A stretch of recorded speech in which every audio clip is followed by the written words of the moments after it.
Vamos a buscar en Juan capítulo 11. Los chicos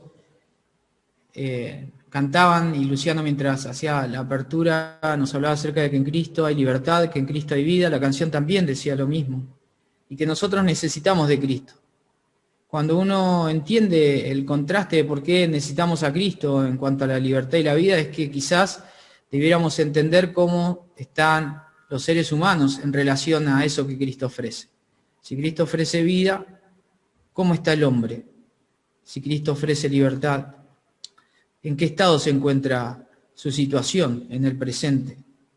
Y esa ha sido una reflexión muy grande en mucho tiempo en mi vida. ¿Esclavo? ¿Muerto? Son preguntas que uno se hace y uno dice, pero si respiro. Bueno, quiero que me acompañes a ver detalles de esta historia.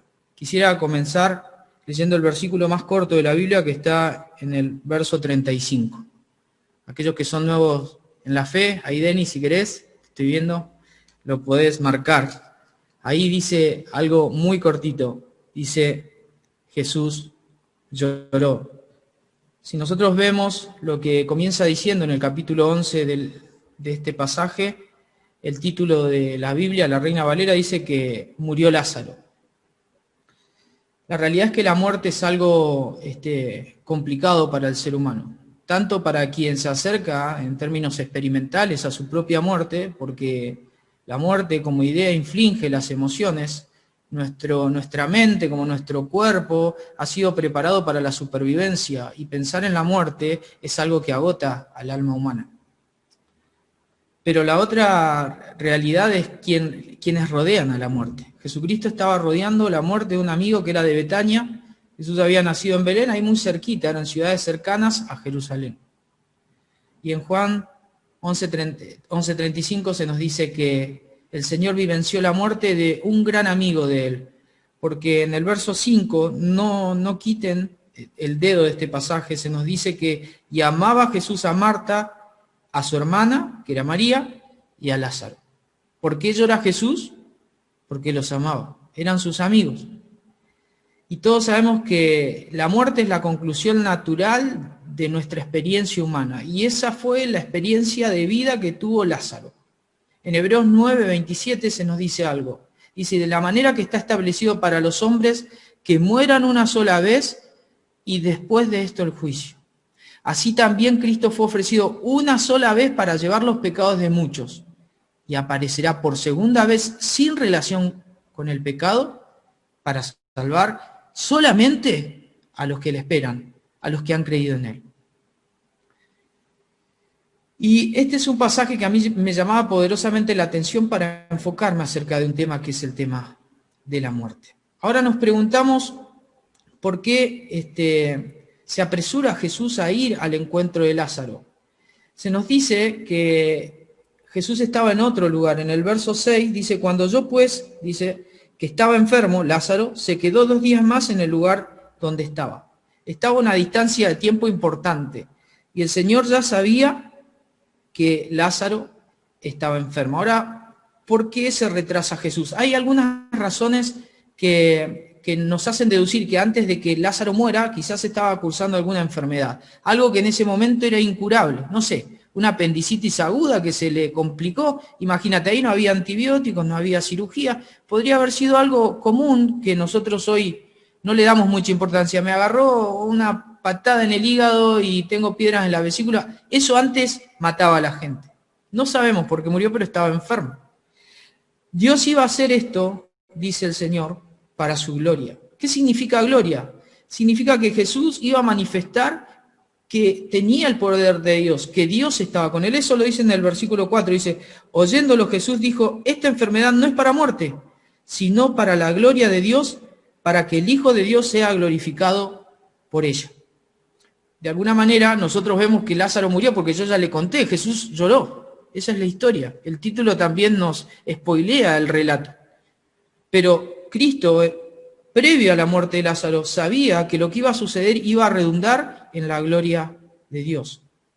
Dios también iba a permitir esto para que las personas crean. Dice el verso 15, y me alegro por vosotros de no haber estado allí para que creáis, mas vamos a él. Dice, me alegro por vosotros no haber estado allí para que creáis. Y fue hacia su amigo Lázaro.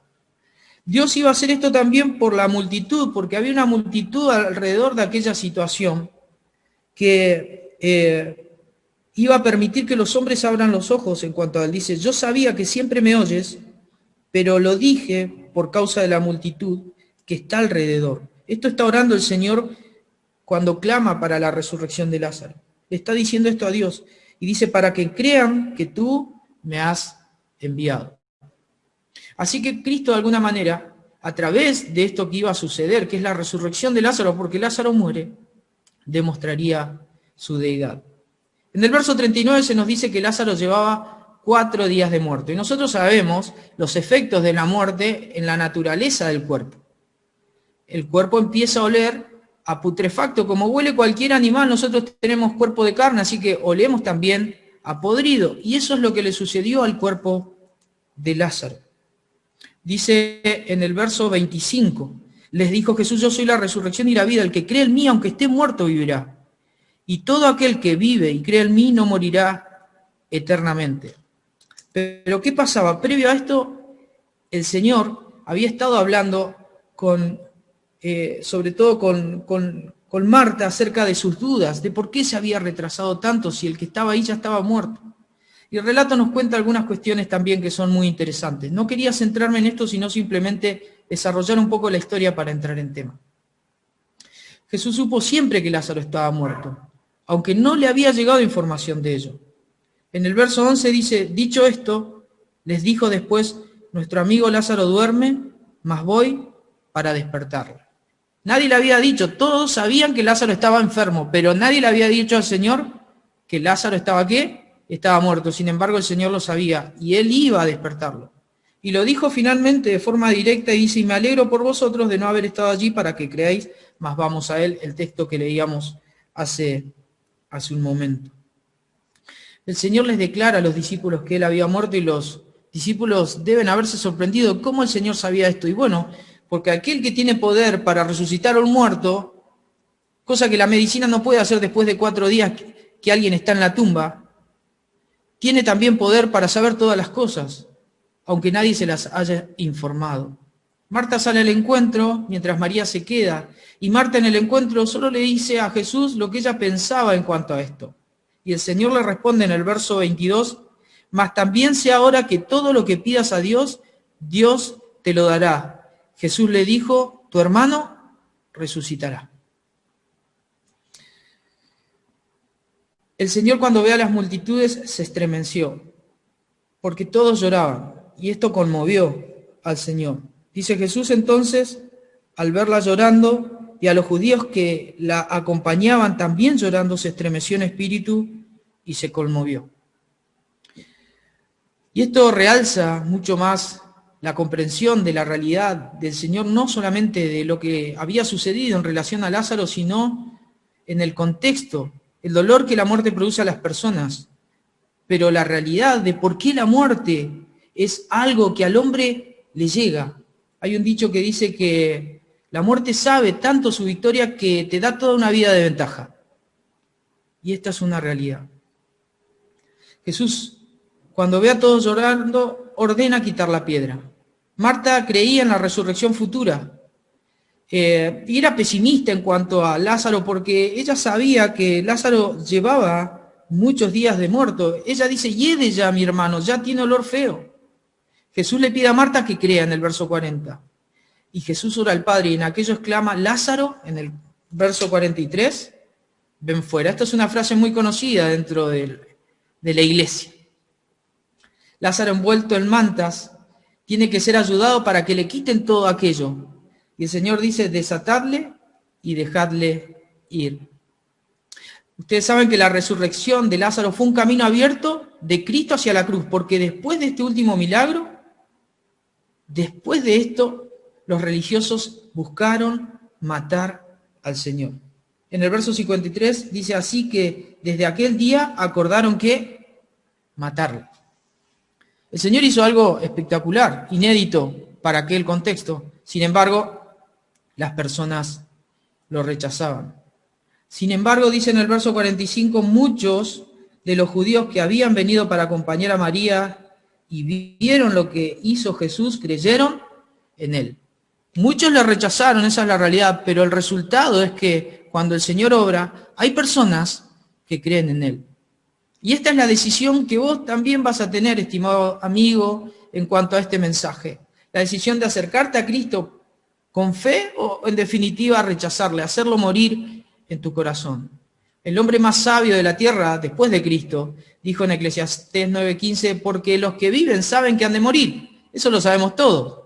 Pero los muertos no saben nada, ni tienen ninguna recompensa, porque su memoria ha quedado en el olvido. Por eso el tema de la muerte es un tema tan sensible. El tema de la muerte, cuando nos toca de cerca, es algo que nos conmueve. Ningún hombre queda parado inmóvil ante la muerte de un ser amado. ¿Quién podría resistirlo? ¿Quién podría resistir una lágrima o la sensación de vacío?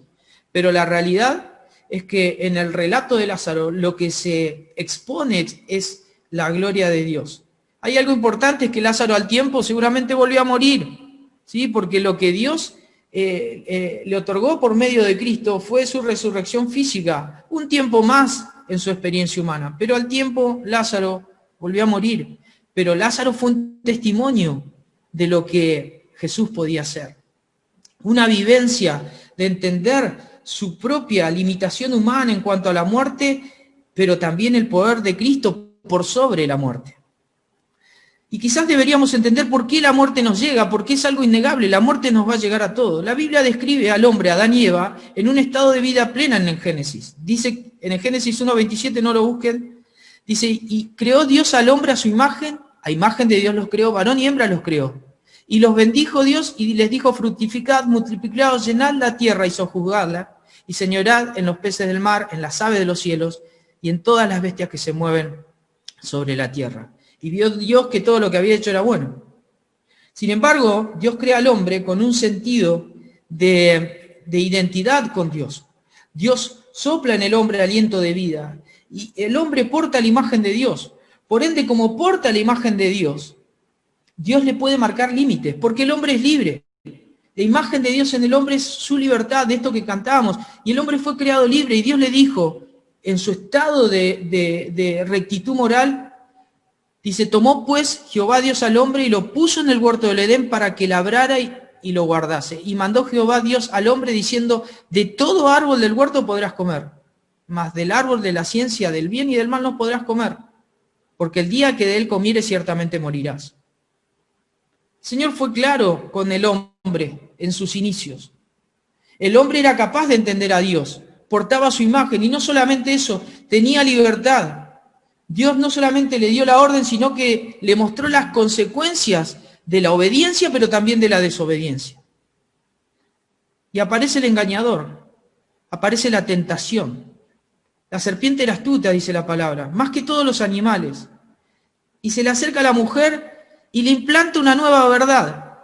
Es decir, las verdades de Dios para Satanás son medias verdades. Él tiene supuestamente la verdad, pero él es padre de mentira y dice, con que Dios ha dicho no comáis de todo árbol del huerto.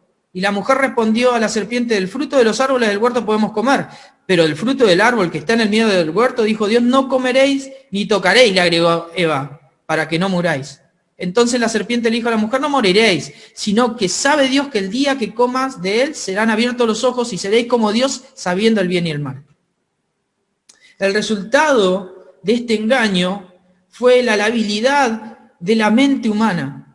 Toda la libertad y la rectitud para obedecer. Sin embargo, dice que la mujer vio que el árbol era bueno para comer y que era agradable a los ojos y era codiciable para alcanzar sabiduría, y tomó su fruto y comió. Y también dio a su marido, el cual comió así con ella. Entonces los ojos de ellos fueron abiertos. Conocieron que estaban desnudos, entonces cosieron hojas de higuera y se hicieron delantales. Y al final de esto, en el 3:23, dice, y lo sacó Jehová del huerto del Edén para que labrase la tierra del que fue tomado, porque ellos pecaron, y la consecuencia del pecado fue que ellos ya no gozaban de la comunión que el huerto del Edén implicaba en sus propias vidas. El resultado de esto es la muerte. ¿Y cómo se define la muerte? Porque todos los hombres morimos, pero ¿por qué nos llega la muerte? Porque resulta que hubo un hombre al cual se le encargó la responsabilidad de no comer del árbol del huerto, del que estaba en el centro, que aunque era codiciable a los ojos, era una prohibición la que él tenía, él comió, y a causa de eso, dice Romanos capítulo 5, todos los hombres son pecadores como él. Pecadores porque él pecó, y pecadores como él pecó. La Biblia nos habla acerca de este pecado de Adán como una consecuencia que se extrapola de él hacia todos los seres humanos. Todos nacemos separados de Dios, muertos espiritualmente. ¿Quién puede negar la muerte física? Nadie la puede negar. Pero como vemos en esta historia, Adán y Eva siguieron viviendo. Lo que sucedió primero en relación a la muerte no sucedió en lo físico, sino que sucedió en el alma, en el espíritu. Ellos quedaron destituidos de la gloria de Dios. Dios los saca del huerto del Edén, por cuanto todos pecaron. Nadie puede alcanzar la voluntad de Dios. Ellos ya estaban imposibilitados por su propia condición de pecado. Dios no los creó en pecado, ni los creó para que pecasen. Dios les puso un límite, y ese límite, él marcaba la imagen de Dios en ellos, porque eran libres y responsables. Pero ellos pecaron. Esta muerte, la muerte espiritual, es la que se expresa en la naturaleza humana. Todos los hombres son desobedientes a Dios. La condición del pecado nos vuelve a nosotros esclavos del pecado. No podemos salir naturalmente de eso. La autora de los Romanos en el capítulo 3 lo dice claro, nadie busca a Dios. Todos se desviaron, todos se han vuelto inútil. No hay alguien que haga lo bueno, no hay ni siquiera uno. Por eso en Ezequiel 18:4 dice, el alma que pecare, ¿esa qué? Morirá. La muerte espiritual es lo primero que le acontece al hombre. Vivimos separados de Dios. No estamos muertos, no somos zombies realmente, físicamente, pero nos acompaña esta realidad cuando no hemos todavía creído en aquel que puede dar vida y libertad. La paga del pecado es la muerte, dice Romanos 6:23. El pecado consuma la muerte, dice en Santiago 1:15. El pecado entró al mundo por un hombre, y por un hombre, dice, y por el pecado, la muerte, por cuanto todos pecaron. Pablo dice en en 1 Corintios 15:56, el aguijón de la muerte es el pecado. Es indudable que el hombre está bajo esa condición. El pecado es como un aguijón que continúa pinchándonos y debilitándonos y llevándonos todos los días a la tumba. Porque todo hombre que muere sabe que la consecuencia de la muerte física precede a una situación que es la que nosotros tenemos, la muerte espiritual. Nacemos en muerte espiritual.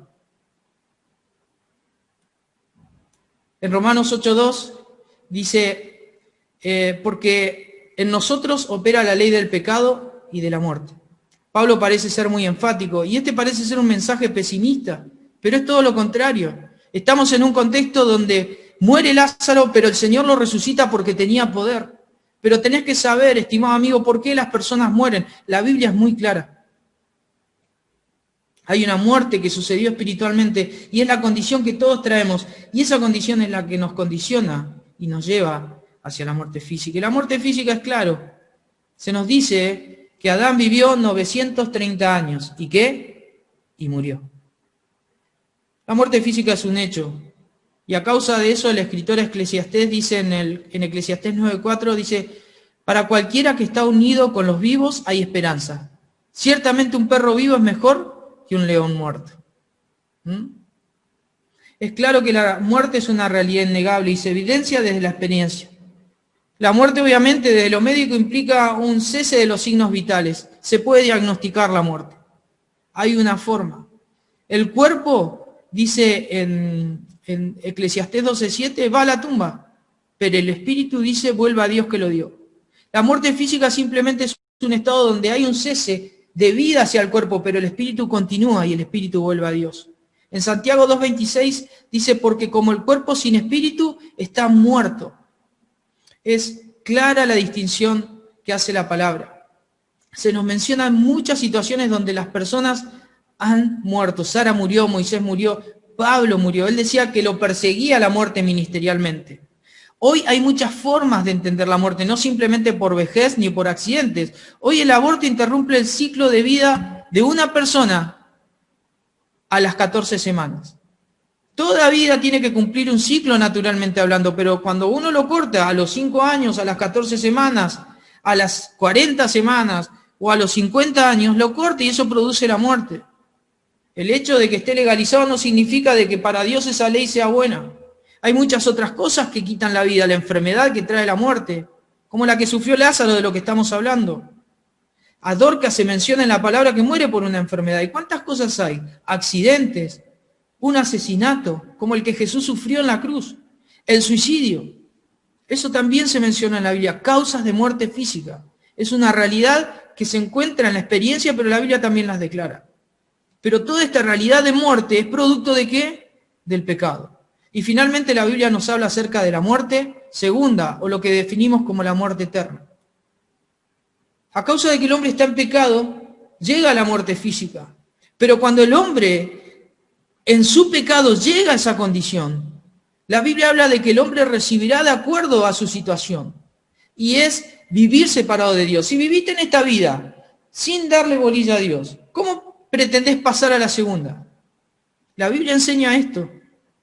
Y cada vez hay más pruebas documentales de que hay experiencias en personas que estuvieron muertas y aún en cercanía a la muerte. Experiencias extracorpóreas se llaman. Y hay experiencias evidenciadas, donde personas pudieron describir dónde estaban sin haber abierto los ojos y lugares, por ejemplo, en las habitaciones de un hospital que nadie conocía y que la persona, por la instancia en la que tuvo, pudo describir.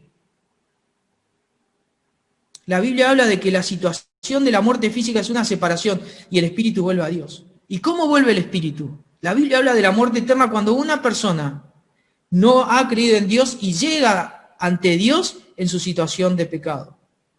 En Hechos 17:31 dice: en la antigüedad Dios pasó por alto la ignorancia de la gente acerca de estas cosas. Pero ahora Él manda que todo el mundo en todas partes se arrepienta de sus pecados y vuelva a Él, en esta vida. Pues Él ha fijado un día para juzgar al mundo con justicia por el hombre que Él ha designado, hablando de Cristo, y le demostró a todo quién es ese hombre al levantarlo de entre los muertos, Jesús.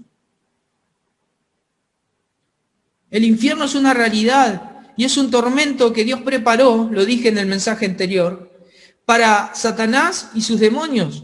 Pero allí van a estar todos aquellos que, como estos personajes, no creyeron en el Salvador, en aquel que Dios levantó de entre los muertos.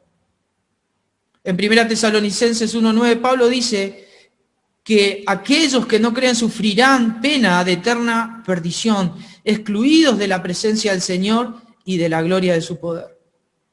Es un castigo que se manifiesta en la Biblia por un lloro, un crujir de dientes. Es una condena porque hemos leído muchas veces que el mismo Señor es quien dice: apartaos de mí, hacedores de maldad. Mucha gente estará en aquel lugar y dirá: Señor, en tu nombre hicimos muchas cosas, y el Señor le dirá: apartaos de mí al fuego eterno. En la eternidad este castigo no puede ser apagado, no tiene cese, es por los siglos de los siglos, dice en Apocalipsis 20:10. En Judas 1:7 dice que el castigo de fuego eterno, castigo eterno, dice Jesús en cuanto a esto. Jesús lo dice, no lo digo yo. Es en soledad, vosotros estaréis excluidos, apartados de mí. Fueron juzgados cada uno, dice Apocalipsis 20:13. Es en la más densa oscuridad, Judas 1:13. El resultado de rechazar la salvación que Jesús ofrece, el vivir en este camino ancho, que parece ser muy libre, pero ¿sabés dónde te lleva?, dijo Jesús, a la perdición. La muerte física es nuestro destino seguro, pero la muerte eterna no lo debe ser. Hay una oportunidad para los pecadores. Todos envejecemos y quizás podemos morir físicamente, pero hay una oportunidad que en Cristo tenemos para cambiar nuestra situación delante de Dios. Aquel que puede finalmente definir lo que nos espera. Porque Dios está esperando que tomes una decisión. Porque así como Adán, dijo Pablo en 1 Corintios 15:22, como Adán todos mueren, así también en Cristo todos serán vivificados. ¿Pero quiénes son esos todos? Todos aquellos que creen en Él. Cristo puede tratar con estos tres aspectos de la muerte ante Dios. Pero me pregunto, estimado amigo, ¿por qué carretera vas? hacia la muerte. Todos vamos a la muerte. Pero ¿cuál es tu camino en relación a ella? Hay un camino que lleva a la perdición, pero hay otro camino que lleva a la vida, aun cuando pases por la experiencia de la muerte física. 1 Pedro 2:24 dice, Él mismo llevó nuestros pecados en su cuerpo sobre el madero, para que nosotros, estando muertos a los pecados, vivamos ahora la justicia, y por cuya herida fuisteis sanados. La palabra enseña de que Dios, al ver nuestra instancia de muerte y la condicional de la muerte hacia la muerte eterna, tomó la iniciativa. Y Él se vistió de humanidad. El Verbo se hizo carne, dice la palabra. Nacerá un ser santo, dice. A Dios nadie le vio jamás, dice Juan 1:18. El unigénito Hijo del Padre que está en el seno, Él le ha dado a conocer. Dios tomó nuestra humanidad para que nosotros podamos no solamente tener esperanza en lo espiritual, sino para que también en nuestra humanidad podamos tener esperanza. La Biblia habla de que Cristo vivió como nosotros, pero a diferencia no cometió pecado. Fue tentado en todo, dice en Hebreos, pero nunca pecó. En 2 Corintios dice, al que no conoció pecado, por nosotros lo hizo pecado, dice la palabra. Pedro dice que él nunca pecó y jamás se halló engaño en su boca. Jesús nunca engañó a alguien.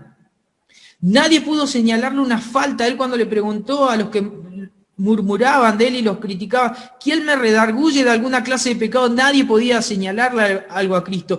Para crucificarlo tuvieron que mentir, tuvieron que osar que el Señor afirme el ser el Hijo de Dios para juzgarle, aún en lo legítimo. Cristo recibió críticas infundadas de las personas que lo rodeaban, pero son críticas que sigue recibiendo hoy por personas que todavía descreen de Él. Criticaron su origen. En Juan 8:41 le dijeron que era hijo de fornicación. Criticaron su estatus social porque le decían hijo de José, hijo del carpintero. ¿Qué nos puede enseñar este? Criticaron su conocimiento porque lo trataron al no saber letras. Decía, ¿qué nos puede enseñar un hombre que nunca ha estudiado si no sabe letras? En Juan 7:15. Criticaron sus milagros porque había sanado a un paralítico de Bethsaida en el día de reposo, entonces vamos a criticarlo porque sanó a alguien en el día de reposo. Criticaron su integridad porque lo acusaron de engañar al pueblo en Juan 7:11 y 12. Criticaron su santidad espiritual, lo acusaron de samaritano, como si fuese una clase de humor negro, y lo acusaron de estar endemoniado, de que en él operaba la influencia del mal. Criticaron su poder ministerial, porque dijeron que éste echa a los demonios por el poder de Belcebú, y sin embargo Cristo seguía haciendo su obra.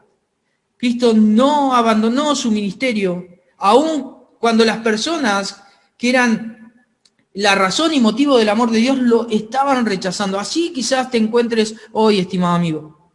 Aunque no te des cuenta, quizás tu corazón esté duro ante Dios. Y oramos y ora la iglesia para que el Espíritu Santo esté haciendo una obra. Porque criticar a Cristo lo han hecho todas las personas. Yo he criticado a Cristo. Y sabes, Cristo recibe el castigo de nuestro pecado en la cruz. El Evangelio se basa en el triunfo del crucificado, pero el castigo lo recibió Él. Nosotros podemos cantar de su victoria, pero a Él le dolió la victoria. A Él le dolió nuestra culpa. Porque allí en la cruz, dice en Hebreos 9:28, también Cristo fue ofrecido en sacrificio una sola vez para quitar los pecados de muchos. Y aparecerá por segunda vez, ya no para cargar con el pecado alguno, sino para traer salvación a quienes le esperan. Tito 2:14 dice, Él dio su vida para liberarnos de toda clase de pecado, para limpiarnos y para hacernos su pueblo, totalmente comprometidos a hacer buenas acciones. El Evangelio es cierto, para muchos es locura, pero para los que hemos creído y deseamos que creas, es poder de Dios para salvación. Es locura para los que se pierden, pero ¿qué importa? Las personas que se salvan cuando conocen a Cristo y al Evangelio entienden el poder del mismo en sus propias vidas. Y esa es una experiencia que es muy personal. Pero cada uno podría contar de cómo Cristo lo vivificó por dentro. cuando estaba en la esclavitud del pecado. Pedro dice, Cristo también padeció una sola vez por los pecados, el justo por nosotros los injustos, para llevarnos a Dios, siendo Él muerto en la carne. Pero no todo fue muerte, estimado amigo. Jesús pudo resucitar a Lázaro porque la resurrección de Lázaro era una muestra primitiva de lo que sería su propia resurrección. El poder para resucitar a Lázaro era el poder que él tenía para levantarse de entre los muertos. En Juan 10:18 dice, nadie puede quitarme la vida, sino que yo la entrego voluntariamente en sacrificio, pues tengo la autoridad para entregarla cuando quiera y también para volverla a tomar. Esto es lo que ha ordenado mi Padre, dijo el Señor. Se nos habla mucho acerca de lo que es la resurrección, ¿no? Se ha tomado la resurrección muchas veces para enseñar, digamos, acerca de cómo llevar una vida triunfante, ¿no? Una vida de éxito. Pero la realidad es que Cristo, en lo que significa la resurrección, buscó algo más. No el éxito terrenal, no el logro de una victoria, sino que Él quiso restaurar la relación rota que a consecuencia del pecado de Adán todos manifestamos en nuestra vida, el pecado. Él quiso borrar el pecado a través de su obra en la cruz y lo logró. En 1 Corintios 15:20 dice, mas ahora Cristo ha resucitado de los muertos, primicias de los que durmieron es hecho. Él es el primer fruto de una gran cosecha, el primero de todos los que murieron en resucitar. En el 15:21 dice, porque por cuanto la muerte entró por un hombre, también por un hombre la resurrección de los muertos. Porque así como Adán, y en Adán todos mueren, también en Cristo todos serán vivificados. ¿Viste la diferencia? Muerte en Adán, en Cristo que encontramos vida. Y en Cristo la promesa a través de la resurrección es que todos vamos a vivir. Y hay aspectos mencionados ahí en 1 Corintios 15, no lo tenés que buscar, pero se nos habla de un cuerpo prometido por la resurrección de Cristo, que es un cuerpo sin corrupción, lleno de gloria. Es un cuerpo en poder, dominado totalmente por el Espíritu. Por eso dice espiritual, es un cuerpo celestial, un cuerpo transformado por el poder de su resurrección. Si Cristo resucitó, entonces puede Él transformar nuestro cuerpo. Por eso en 1 Corintios 15:53 dice, porque es necesario que esto corruptible se vista de incorrupción. O sea, tu cuerpo mortal debe ser transformado en un cuerpo inmortal. Y esa es una promesa que tienen solamente aquellos que creen. Lázaro, además de ser amigo de Jesús, creyó en Jesús. Y más allá de haber experimentado la muerte, y aún la segunda experiencia de la muerte, porque volvió a morir, él creyó en Jesús. 1 Corintios 15:54 también nos habla de esto. Y habla acerca de que dice, cuando esto corruptible se haya vestido de incorrupción, es decir, cuando tu cuerpo mortal se haya vestido de inmortalidad, entonces se cumplirá la palabra escrita, sorbida es la muerte en victoria. Cristo, al haber resucitado, absorbió la muerte, se la devoró. La muerte ya no tiene poder.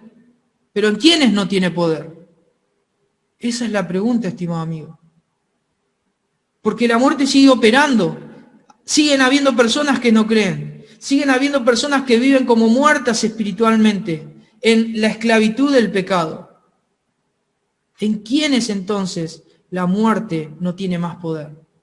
En aquellos que creen en el Salvador. En aquellos que creen en Él. Mas gracias sean dadas a Dios que nos da la victoria por medio de nuestro Señor Jesucristo. Tenemos esperanza y eso es lo que quería predicarte, estimado amigo. La realidad es que estamos muertos en pecados. Jesús ofrece vida. Entonces te tenés que dar cuenta de tu situación delante de Dios para pedirle a Cristo lo que Él te está ofreciendo.